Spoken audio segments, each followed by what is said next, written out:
My name's Clarence Walker. I'm the stake patriarch of Granite Stake. I was the bishop of Lincoln Ward for 11 years, and later I was the president of Granite Stake for about 10 years. Yeah, well, it was built during the height of the Depression, 1927-28. In fact, there's a plate on the building outside that has the dates on. It was 10 years before they dedicated it because it wasn't paid for. It had to be paid for. But Willard Richards became the bishop, and I think that was the time when Stephen L. Richards was in the first presidency, and he went downtown and talked to them about it and got us some relief. So they forgave us and dedicated it. President Grant is the one who dedicated this building, and I had a copy of the original prayer signed by him. They also made a copy of it and have framed it, and it now hangs in our downstairs foyer. Walt Crawford became the bishop, and I was one of his counselors, and we had been in the bishopric a week, and Elder Lee came down and visited with us and said, if you brethren would build a little chapel here for Lincoln Ward, we could move 9 stakes in upstairs just on Sundays to hold their stake conferences, and we'd save the church $1 million.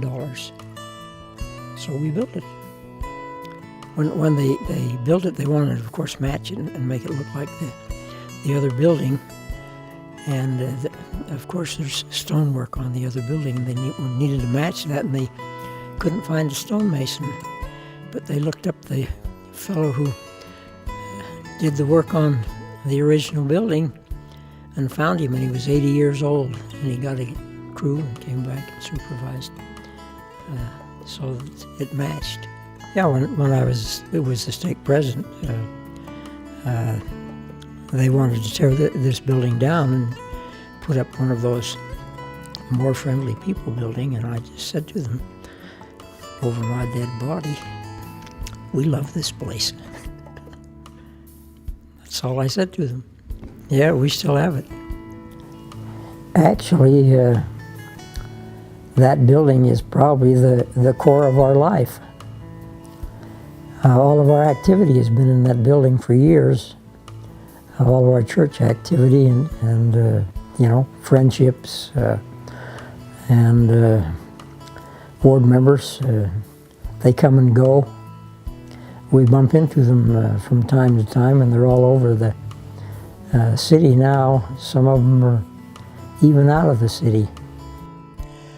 Well, the banquet hall has been just that forever. We've had all of our banquets there, and we have been able to seat 300 and 400 people down there for banquets. We used to have roadshows in the stake, and in fact, I guess they were all over the church, but this stage was built so that the truck could back right up, and we could put the scenery just backstage rather than having to run it through the audience to get it on stage. The church had bought a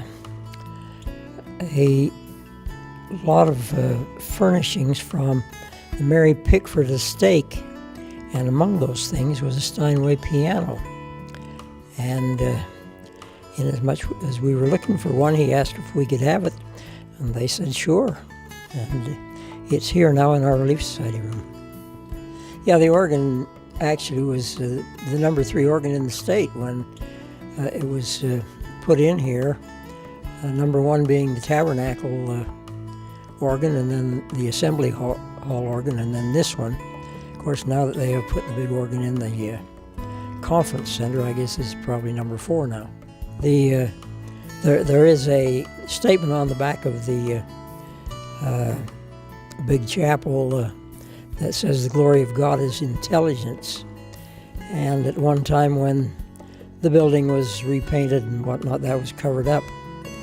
But the last time that the building was renovated, we had that uncovered so that it now is visible and can be read all the time. President Grant always wanted to be a good singer. He had a hard time being a good singer, though. But he used to come down here early in the morning and bring a Tabernacle organist with him and practice singing here in the Tabernacle. We had a good time seeing him here. President Faust came to a state conference. He didn't have an assignment. And he came down and was on the stand, and when I came on the stand, he put his arms around me and said, "Are you the only one left?" And I said, "Yeah, I guess so." And he said, "How old are you?" And I said, 82. And he said, "Me too." And he said, "I guess we're the last two leaves on the tree." And I said, "Well, let's not fall."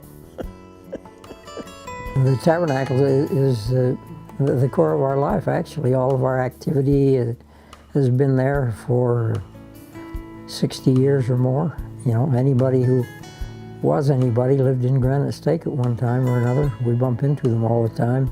You know, if I had a wish for this grand old building, is that it would live on for another 100 years.